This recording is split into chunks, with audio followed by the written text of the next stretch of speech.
Labas vakaras visiems. Labas vakaras.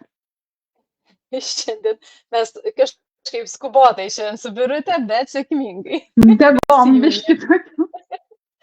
Jo, ir labai į temą. Ta prasme, kad va čia tas bėgom ir kalbėsime šiek tiek apie kavą, apie kofeiną ir kalbėsime būtent apie produktus, kuries įeina mažiau ir daugiau to kofeino ir kaip jis veikiamas ir kaip galbūt galima gauti tos energijos, bet galbūt nevartojant kavos. Tai va, arba kaip po truputį išeiti iš to vartojimo kavos. Tai vat, ir pasidalins su mumis įvairiausiamis gudrybėmis ir gerais patarimais šiandien Birutė. Tai Birutė, tu mums ir papasakok. Aišku, kava tapo kaip ir kultas jau toks savotiškai, ne, gyvenimo. Tačiau mes žinom, kaip jinai, kokią jinai kelia mūsų kūno dehidrataciją didžiulę, kaip jinai vis dėlto, kai daug jos prigeriam, kaip po to miego kokybė prastėja ir daug visokių kitokių dalykų, net neuromokslininkai, aš mėgėju jų klausyti labai dažnai ir užsienio neuromokslininkų, jie patys sako, mes jau po 10 jokiais būdais negeriam kavos. Ir patys jie riboja, nors labai mėgsta kavą, bet jie riboja tos kavos kiekį, net neuromokslininkai ir patys gydytojai. Vienas iš mokslininkų ir žmonių, jisai neturi verslą kavos, bet jisai atsisako pats irgi gerti jos per daug ir būtinai geria tik tenais puoduką galbūt ar 2 maksimum ir iki 10 valandos ryto. Tai va, tai dabar pasakyk, ką Jurveda sako ir ką tu mums pasakysi. Aš tai galiu irgi apie savo patirtį iš pat pradžių papasakot, nes aš irgi anksčiau gėriau kavą. Tikrai man atrodė, kad aš be kavos visiškai negaliu gyventi. Man spausdavo galvą, jeigu aš neišgerdavau kavos. Netgi būdavo taip, kad 12 valanda aš galvoju, kodėl man pradėjo skaudėti galvą. Ir tada suprantu, kad kavos neišgeriau. Galvoju, išgeriu kavą, kažkiek praeina laiko, liktai atsipalaiduoja. Nes tikrai kava irgi sukelia priklausomybę, kaip alkoholis, narkotikai, cigaretės, tai kava irgi tai yra priklausomybė, nuo kurios atsisakyti gal per vieną dieną irgi ne visą laiką įmanoma labai staigiai, nes tikrai organizmas turi adaptuotis. Tai aš, pavyzdžiui, pradėjau iš pradžių gerti mažesnį kiekį kavos, espreso ir tik vieną kartą ryte. Pirmą, kažkokį tai mėnesį, pradėjau vartoti, o paskui visai nustojau, dabar būna, kad kartais išgeriu, bet tai tik tai dėl pasiskaninimo, kad tiesiog noriu prisiminti, ar ten kažkaip tai toks, bet jau tikrai ne dėl to, kad kelti energijos savo kažkokį tai kiekį ir kad galvą skaudėtų ar ten dar kažką, nes tikrai nustojau gerti tą kavą.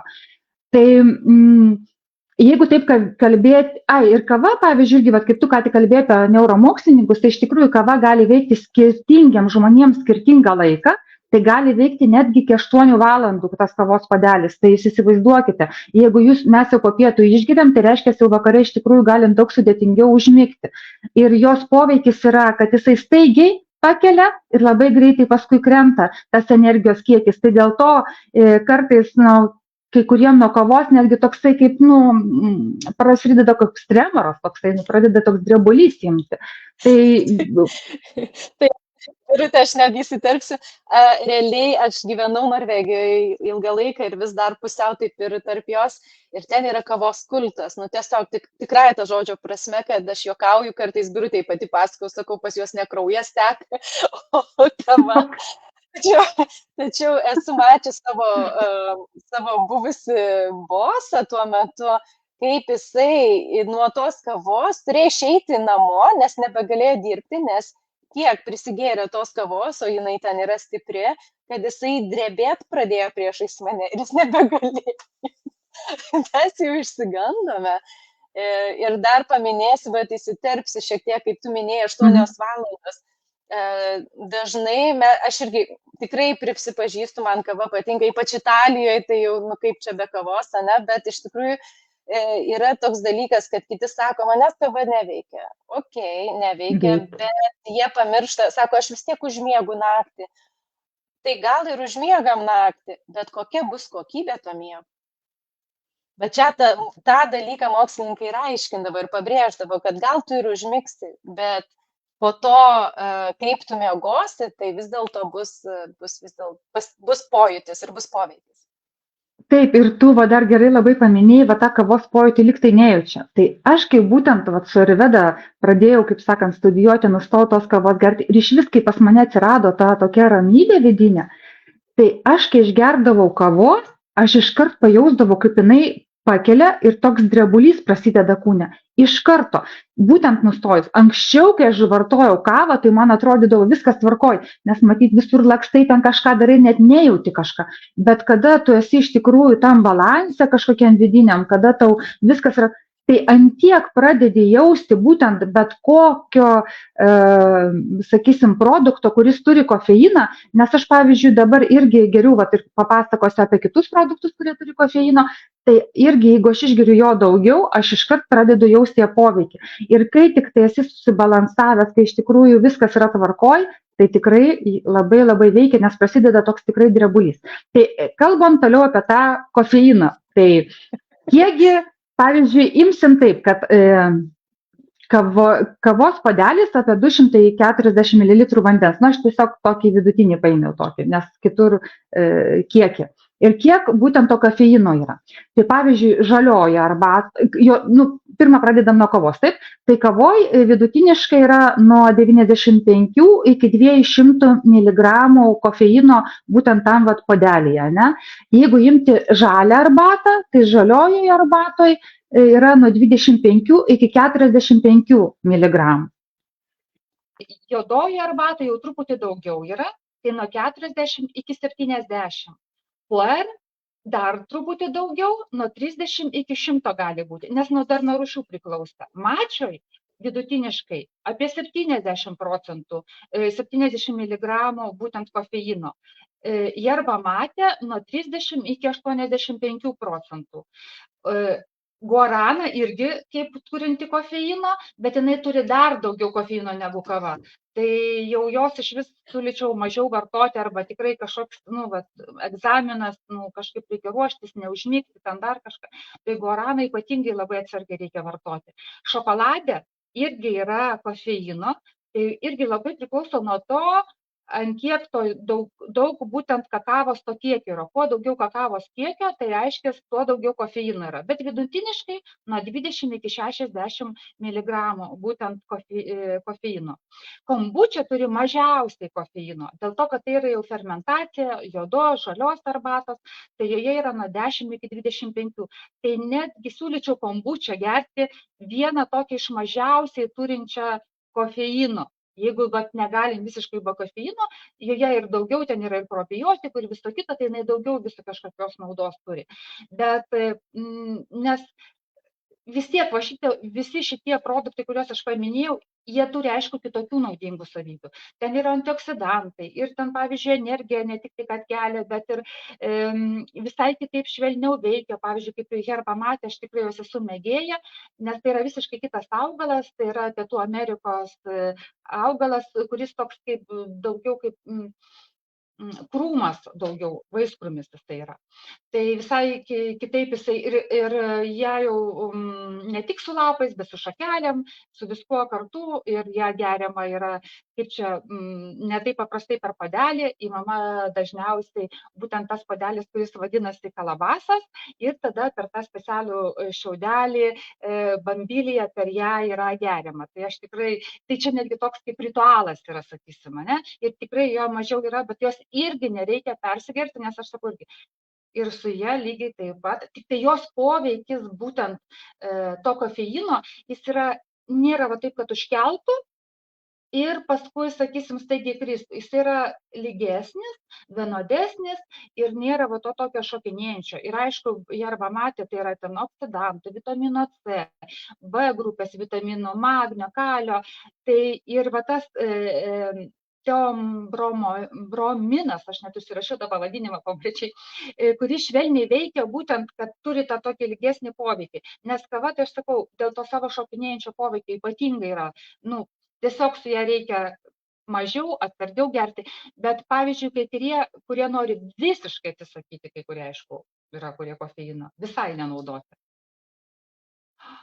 Aš negirdžiu.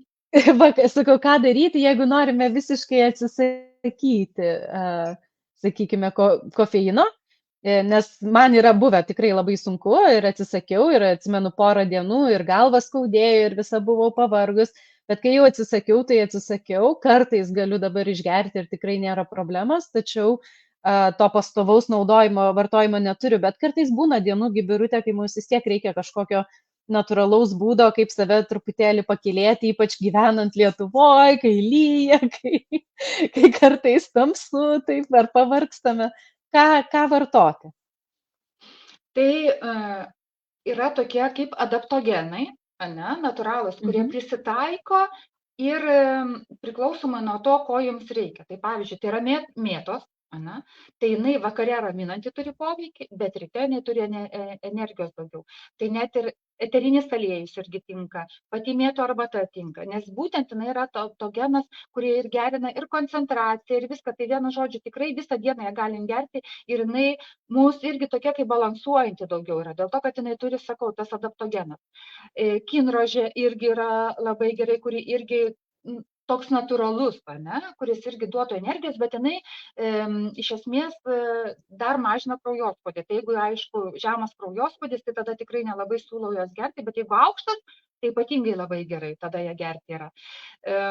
Dar ženšenis, irgi, kuris yra natūralus adaptogenas, kur irgi duoda labai energijos koncentracijos, fizinio tokio, protinio tokio ypatingai, bet reikia irgi rinktis kokybišką, kad būtų iš Pietų Korėjos, būtent, ar, ta prasme, iš Korėjos bent jau, ne, žinot, kur augintas. Tai čia sakau, irgi labai svarbu, kur kas kaip auginta yra.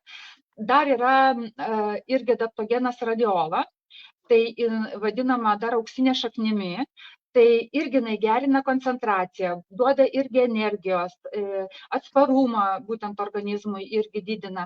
Tai irgi vienas iš tokių produktų. Dar ašvaganda, lygiai taip pat adaptogenas, nes jinai irgi turi netgi 2 pavadinimus. Migdomoji vitanija ir arklio jėga. Tai reiškia, jeigu mes geriam vakare, jinai turi raminantį poveikį ir miegą gerina, bet jeigu geriam ryte, reiškia, jinai iš ajurvedos pusės būtent.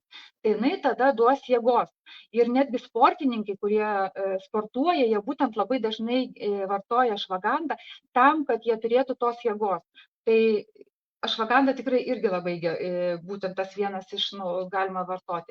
Dar eleuterokokas, jisai vadinamas kaip ir sidabrinis ženšenis, tai nėra ženšenis, bet pas mus auga, irgi galima vartoti, irgi kuris energijos irgi duodantis. Gotų kola arba brami irgi galima vartoti, kurie irgi duoda ir koncentraciją, ir dėmesį, ir energijos kartu duoda. Gotų kola gal dar kraujagyslėm labai labai gerai yra, atminčiai gerai, ir brami, ir gotų kola. Tada dar vienas produktas, kurio aš pati neseniai tik tai atsivežiau ir pati turiu ir parodysiu matą, arba maką, nežinau, kaip čia vadinasi, tokia Aha, jo, maka. Jo, tai jinai ypatingai irgi labai gera, yra irgi toksai natūralus produktas. Jinai, žinoma, irgi apie 2000 metų šitas augalas ir jisai auga Andų kalnuose Peru, irgi reguliuoja hormonus, bet jisai netgi tą tokią nuotaiką duoda labai gerą. Būtent dėl nuotaikos, dėl to libido, dėl visko, tai čia jisai kitus dar turi papildomas kažkokios tai naudas mūsų, papildomas turi naudas mūsų organizmui. Iš ajurvedinių toliau dar yra tulsi.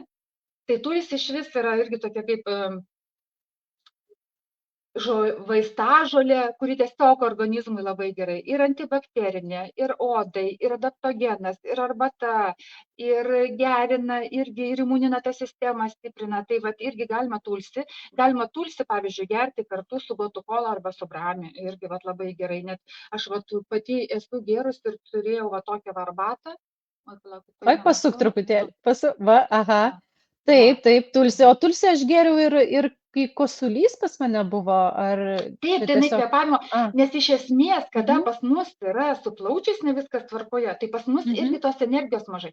Tai reiškia, kad jeigu mes viskas gerai pas mūsų plaučiai, plačiai, pilnai dirba plaučiai, tai mes energijos daugiau turėsim ir mums mažiau reikės produktų, tie, kurie kelia energiją. Nes būtent ir vyresniam amžiui irgi, kodėl žmonėms tos energijos trūksta, nes plaučiai nedirba pilnai. jie dirba jau ten tik 30 kokių procentų, tai tada ir tas kvėpavimas toks ir viskas. Tai tulsi ypatingai labai gerai ir ypatingai vyresnio amžiaus žmonėm, tai dėl tų kvėpavimo takų, dėl tos energijos ypatingai gerai vartoti. Tai dar aišku žalieji visokie kokteiliai, kurie irgi turi daug vitaminų, B grupės, ten magnio, kalio, tai jie irgi duos energijos, nes kada mums trūksta kažkokių vitaminų, tai mes irgi jaučiamės nusilpę ir mums yra blogai. Tai vat ryte pasidaryti žaliuosius kokteilius, tai irgi labai gerai. Tai sakau, čia galbūt reikia taip, rinktis pagal tai, kas mums labiausiai tinka ir pavartoti, sakysim, vieną mėnesį vieną produktą, kitą mėnesį kitą produktą ir pasižiūrėti, kuris mums labiau tinka, ką mes labiau mūsų organizmas priima, nes tiesiog kiekvieno žmogaus organizmas tikrai kiekvieną augalą kažkokį tai visiškai skirtingai reaguoja. Be abejo, o sakykime, va čia ir klausimas apie gaurometį, tai taip pat paklausiu, mesgi ir lietuviškų kažkokių turime žolelių, kurios irgi tonizuoja galbūt truputėlį. Taip, gaurometis irgi labai gerai, bet jisai toks kaip čia irgi auksinė vaistažolė, kurie tiesiog organizmui labai gerai yra. Taip, galima ir gaurometį gerti, bet gaurometį irgi geriau yra fermentuota gerti, jisai tada didesnę naudą turi, negu nefermentuota. Tai lygiai taip pat, pavyzdžiui, fermentuoti pušų spyglius, tai irgi labai gerai, nes jie aktyvina būtent smegenų veiklą, tai reiškia pas mus ir koncentracija gerės ir lygiai taip pat ir energijos tos bus daugiau. Tai, bet jeigu mes, aišku, paprastai geriam spyglius, tai jie nelabai tada turi tos naudos, sakykime. Supratau, tai o iš kažkokių dar lietuviškų mūsų augalų nėra, ką galėtum rekomenduoti? Na, aišku, mėtas gerti. Jo mėtas. Tai, aišku, gali būti, ką tik tai atėjo mintis ir vėl dabar jonažolė irgi, ypatinga žiemą labai, bet jos su ją reikia labai atsargiai, nes jos negalima perdozuoti. Vasarą jos nereikia gerti. Jinai būtent geriama daugiau žiemą ir jinai būtent, kai saulės trūkumas yra, tai jinai būtent papildo mus būtent tos saulės energiją. Ir tada mes irgi jaučiamės daug geriau. Na ir kaip tu minėjai, nes kitas, pavyzdžiui, kaip ramunėlė, jinai irgi gerai yra, bet jinai daugiau raminanti gal poveikį turi. Jo, jinai raminanti. Bet kaip ir čia dalinasi taip pat, kad kinrožę reikia gerti. Jeigu tai aš sakiau kinrožę, taip. Aha. Tai irgi čia antrina mums kartu, kas labai yra smagu iš tikrųjų. Ir kad spaudimą taip pat padeda numušti aukštą. Tai va. Ir ką mes ir kalbėjome apie tą energiją vis dėlto, kai kalbant ir su įvairiais jogais, ir kalbant su įvairiais mokytojais, ir mokslininkais, kaip tu sakėjai, bet netgi yra knyga išleista grinai pavadinta Kvėpavimu ir ten garsi visam pasauliu bestselleris ir iš tikrųjų jisai būtent kalba apie tai, kad, kaip ir tu minėjai, kad po 50 atrodo, jisai sako, ypač pasikeičia, kiek procentų pas mus iš viso plaučiai dirba ir iš tikrųjų, sako, mes senstame, tai pagrindė dėl to, kad nebekvėpuojame pilnai. Užtat kvėpavimo pratimai, toks judėjimas aktyvesnis, gal net išėjus pasivaikščioti aktyviai, jau padeda truputėlį tuos plaučius, jiems mankštintis padeda. O jeigu dar darant pratimus, kažkada dalinaisi kvėpavimo pratimais, pavyzdžiui, ryte, jeigu trūksta jėgų, gal pasidalintum pratimu, kurį galima daryti, žinai, apie kurį aš kalbu. Tai vienas yra pagrindinis, tai aišku, kapalabhatė, būtent kada tu greitai iškvėpi, ne? Tai aš jį tikrai pati labai mėgstu ir jį tiesiog taip. Ir tiesiog pilvų reikia iškvėpti, nes kitas yra bastrika, bet jį galima daryti pakėlus rankas ir galima nepakėlus, nes jeigu pakeliam rankas, jeigu aukštas kraujospūdis, tai tikrai negalima pakėlus rankas jo daryti. Tai jisai yra įkvėpimas ir iškvėpimas greitas, jisai greitai kvėpuoja tiesiog. Tai irgi labai geras, jeigu toks ramesnis, kur šiaip koncentracijai, dėmesiui visam, tai yra kvadratinis kvėpavimas, tai reiškia, mes įkvėpiam, iki 4 skaičiuojam, užlaikom iki 4 iškvepiam iki 4 ir tada vėl užlaikom iki 4. Nu ir va tokį va darom kokių 10 minučių.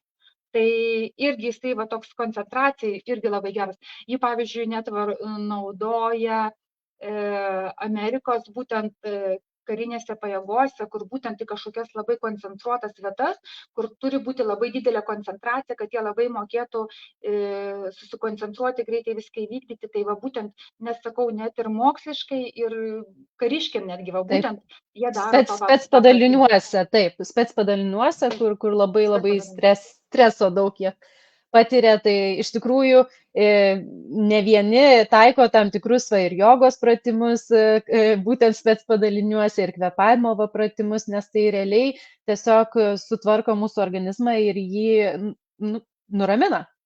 Ir jeigu mes, pavyzdžiui, taip pat darant šitą pratimą, įkvepiant ir iškvepiant gan stipriai, tai netgi jis labai gerai, esu ne kartą išbandžius, kai buvo labai šalta. Kai buvo šalta, ne tik, kad miegas ima ir toks visas apsimiegojęs, bet iš tikrųjų, kai šalta ir taip intensyviai pakvepuoji ir, žinok, iškaisti ir visą net raudoni žandai pasidaro ir jau atrodo iš vis to atsisekti reikia. Tai va, netgi kada šalta yra, va, kaip tu sakai, tas gilus kvėpavimas,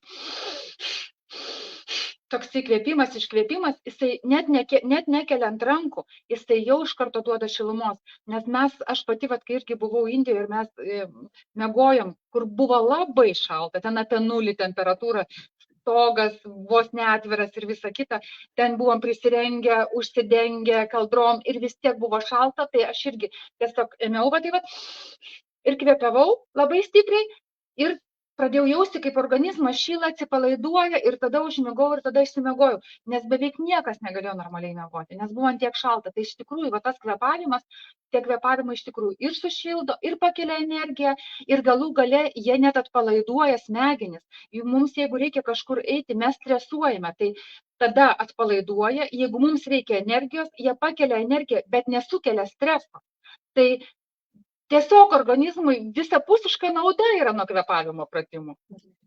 Taip. Tai iš tikrųjų galima, jeigu kas nori, kad ir geriant kavą ar negeriant kavą, iš tikrųjų galėtų rytą pradėti su kapalabhati ir pamatys didžiulius pasikeitimus. Aišku, per vieną dieną galbūt jie nepasireikš, nepastebėsite, bet jau. Aš pati, kai pradėjau mokytis, mums irgi kai mokė, sakė, jūs pabandykit 3 dienas ar 4 daryti, kiekvieną rytą. Ir aš prisimenu, kaip aš pradėjau daryti, ateinu į darbą, buvo kažkaip irgi gal gruodžio mėnuo, visos darbė sėdi tokios numirusios, kaip sakant, vos gyvos, kaip sakant, visiškai ten bėgu. O aš ateinu tokia energinga, man viskas gerai. Ir aš supratau, per 3 dienas aš pajaučiau, ką duoda kvėpavimo pratimai. Aš iškart turėjau energijos, aš visą dieną jaučiausi visai kitaip. Taip, kad užtenka labai trumpo laikotarpio, bet reikia gerai, teisingai daryti, būtent pilvu. Ir kada tu padarai 3 kartus po 30 kartų, pradžia bent jau tokia turėtų būti, 3 kartus po 30 kartų, tikrai pajausite. Taip, galima pailsėti, tuos 30 kartų padarai, pailsi šiek tiek ir vėl pratesi. Tai va, aš ir norėjau paklausti, kiek kartų daryti ir kiek laiko, tai jau atsakėjai. Tai tikrai labai rekomenduojamas dalykas, nes iš tikrųjų būtų galima atskirą paskaitą apie kvėpavimą turėti, gal vieną dieną ir tą ir padarysime, nes yra ką papasakoti. Na, ar dar turi mums kažką parodyti? Taip, aš iš tikrųjų dar kaip tik pasirašiau kelis receptukus žaliųjų kokteilių. Tai kas norite, galite pasiimti rašymo priemonę, užsirašyti, būtent ryte, kad ir sveikatai, ir energijai savo pakelti, labai rekomenduoju ryte gerti. Tai energijai kokteilis. Tai imam puodelį špinatų, pusę puodelio šviežių mėtų lapų, tada pusę puodelio ananaso arba mango gabaliukų, 1 šaukštas čija sėklų, 1 puodelis kokoso gėrimo, pieno arba kažkokio tai kito augalinio kažkokio tai pieno, kurio norite. Viskas suplakam, sublenderiuojam gerai ir tada geriame. Antras receptukas, tai čia yra toks šūvis irgi energijos. Tai 2 puodeliai špinatų, bet čia gali būti taip, vienas kietas virtas kiaušinis, kurie vartoja kiaušinį, kurie ne, tai tada galima pasimti kažkokių tai augalinių baltymų miltelių, pusę avokado, vienas žalias obuolys, šiek tiek imbiero šaknies, vienas puodelis vandens, arba jeigu, dar biški daugiau, jeigu kofeino biški dėti, tai žaliosios arbatos gali būti šiltos padarytos. Galima, sakau, vandenį tiesiog. Vėl viską sumaišyti, suplakti, sublenderiuoti ir gerti.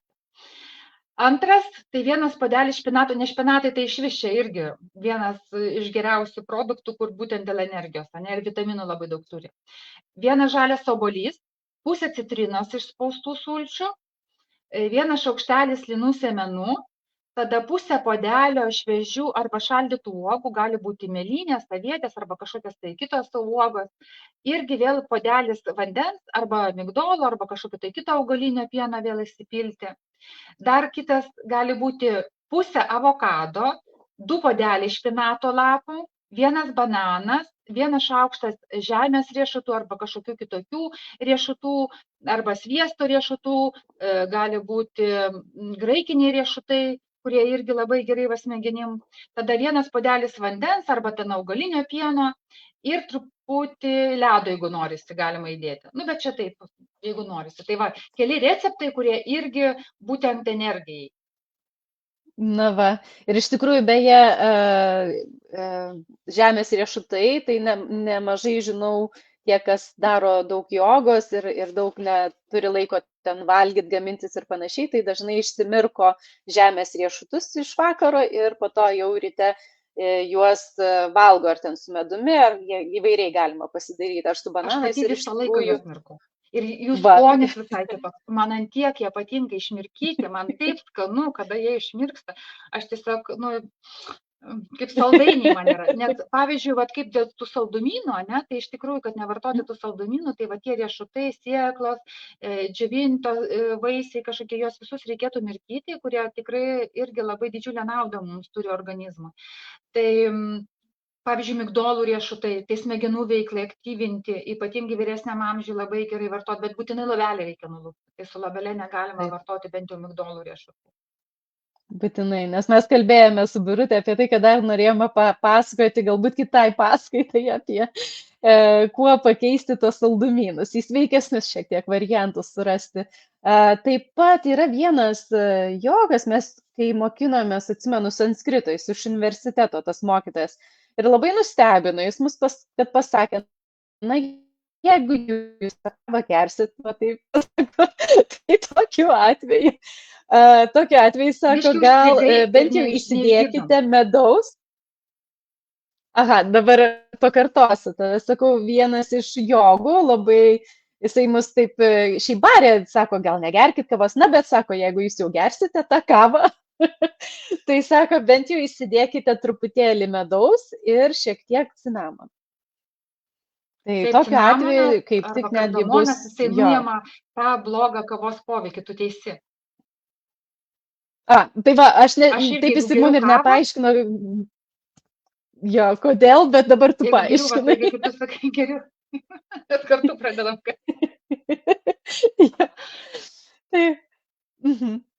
Na tai va, tai viskas o sakei, Birute, kad ir kardamoną, į kavą kartais įdedi. Taip, kardamonas, cinamonas į kavą aš visą laiką beriu, jeigu geriu namuose, sakau, tai būna labai reti atvejai, arba kai svečiai kažkokie ateina pavaišinti, tai visą laiką dedu cinamoną ir kardamoną, kur nuima tą blogo kavos poveikį, bent jau sumažina kažkiek. Supratau. Tai va, žinoma, niekas nėra tai, kad mes čia labai nusiteikusios prieš kavą, bet tiesiog netgi, kiekvienas ir dauguma mokslininkų pripažįsta vis dėlto jos poveikį ir galbūt galima jos arba saikingiau, gal galima ją kažkuo pakeisti ir kažkaip vis dėlto truputėlį palengvinti gyvenimą savo kepenims ir nervų sistemai. Taip, aš dar prisiminiau, kad pas mane yra parodyti arbatos, kur pas mane yra Evereste ir Vedos paruoštos arbatos dėl energijos. Tai yra prana arbata, kuri būtent ir taip ir vadinasi energija, nes prana tai ir yra energija, ir kita yra udana arbata, kuri Mhm. irgi būtent energijai, būtent kada mums trūksta energijos. Tai vat, jeigu irgi norite pakelti tą energiją, nu, vat, irgi natūraliai, be kavos, tai va šios dvi arbatos lygiai taip pat irgi kelia energiją. Nuostabu, labai ačiū už pasidalinimą, už tiek daug informacijos. Visą laiką vis nesutelpame mes į tą laiką, vis Nesukalbam. žadame Aš tai dar trumpiau. galėčiau sakyti, jeigu atskirai, žinai, smulkmenom, kokį poveikį turi, ką veikia, kaip veikia, bet tai čia reikia minimum tada valandos. Taip. Tai tikrai ir iš tikrųjų šiandienos tema buvo pagal tai, kaip ko mūsų klausė žmonės. Iš tikrųjų, Birutė gavo užklausimą ir taip ir šiandien ir atsirado mūsų šiandienos tema. Ir ir norime tuo pačiu paskatinti ir kitus klausti, siūlyti temas, nes tada Birutė mielai, kaip sakei, pasidalinsi ir iš tikrųjų mums daug smagiau, kai jūs klausėte. Tai mes tada Tai va, žinom būtent ką ruošti. Tai va, būtent, kas jūs domina. Yra paskutinis klausimas, nes mes jau turėtume užbaiginėti iš tikrųjų. Klausia mūsų, kaip subalansuoti energiją, jeigu jos daug. Jeigu jos per daug, tai va būtent vatą reikia raminti. Tai reiškia, vatą užbujojusi labai stipriai, tai reiškia meditacija, kvėpavimo pratimai, tikrai visų atsisakyti, kuriuose yra kofeino, net ir juodą, žalią arbatą, tai iš tikrųjų reikia atsisakyti. Tai labiausiai iš tikrųjų, va, kaip ir ką tik tai paminėjau, tos dalykus, kuriuos reikia daryti. Ramybė, tiesiog atsisėsti, pabūti su savim. Tada gamtoje pasivaikščiojimas, mažiau bendrauti su žmonėmis, nes kada per daug žmonių ir per daug bendravimo, kada mes daug šnekam, daug energijos išnešam iš savęs, tai vėl mus labai išbalansuoja ir mes tada irgi, būna negerai. Pabūti tyloje. Taip, Birutė, ramybėje, tyloje, būtinai. Sau skirti minimum valandą ryte, valandą vakare, tokio ramybėje, visiškai ramybėje, sakau, sau. Netgi atėjus iš kažkur tai, kur labai daug bendravimo, tai iš karto nueiti į dušą ir nusiprausti viską. Tada irgi nusiraminimas arba pagulėjimas vonioje, nes mus tikrai ta aplinka mus labai išbalansuoja ir mes ypatingai, sakau, tada pasidarom tokie išsibalansavę. Taip pat teisingai labai sakai, iš tikrųjų, kad kai mes pamirštame, kad kai trūksta tos energijos, tada mes geriam ten kavą litrais ar dar kažką kitą vartojame. Ir kartais atkreipkime dėmesį, kad vis dėlto, kai mes labai daug kalbame, mes atiduodame beprotiškai daug energijos. Kažkada, nes mano buvo darbas moderavau labai daug paskaitų, labai daug bendravimo į dieną būdavo įvairiais projektais. Man vieną savaitę liepė vienas iš mokytojų nekalbėti. Turėjau visą savaitę tylėti, kad atstatyti savo energiją ir savo jėgas. Tai va taip, žinokit, būna kartais. Tai aš sakau, kad per daug kalbėjimas nėra gerai. Taip. Tokiu atveju ir Birutė, tu taip patgi, man atrodo, esi rodžius kažkada paskaitoje, aš mačiau kvėpavimo vieną irgi pratimą per nosį. Įkvėpimas, užlaikymas, iškvėpimas. Pirmą, pačioj pradžioje tai reikėtų tiesiog įkvėpti, užlaikyti ir iškvėpti. Ir moteris turėtų įkvėpti per kairę pusę ir iškvėpti jau pabaigti per kairę pusę. Tai būtent, o vyrai per dešinę. O čia biškius tiko. Tai tas kvėpavimas būtent raminantis yra ir balansuojantis mūsų pusrutulius abudu. Taip. Tai dėkui tau labai už įdomų pokalbį. Ačiū visiems, kas žiūrėjo, kas klausė ir tikrai labai prašome irgi duokit mums naujų temų, duokite klausimų, mielai pakalbėsime ir pasidalinsime. Birutė, ar dar atsisveikinimai nori kažką paminėti? Ar jau atsisveikinimo? Nes aš irgi turiu bėgti, skubėti kai kur, tai jau nenorėčiau užlaikyti nei savęs, nei kitų. Teisingai. Tai ačiū labai visiems ir linkime ramaus vakaro. Ramaus vakaro visiems. Iki pasimatymo. Iki.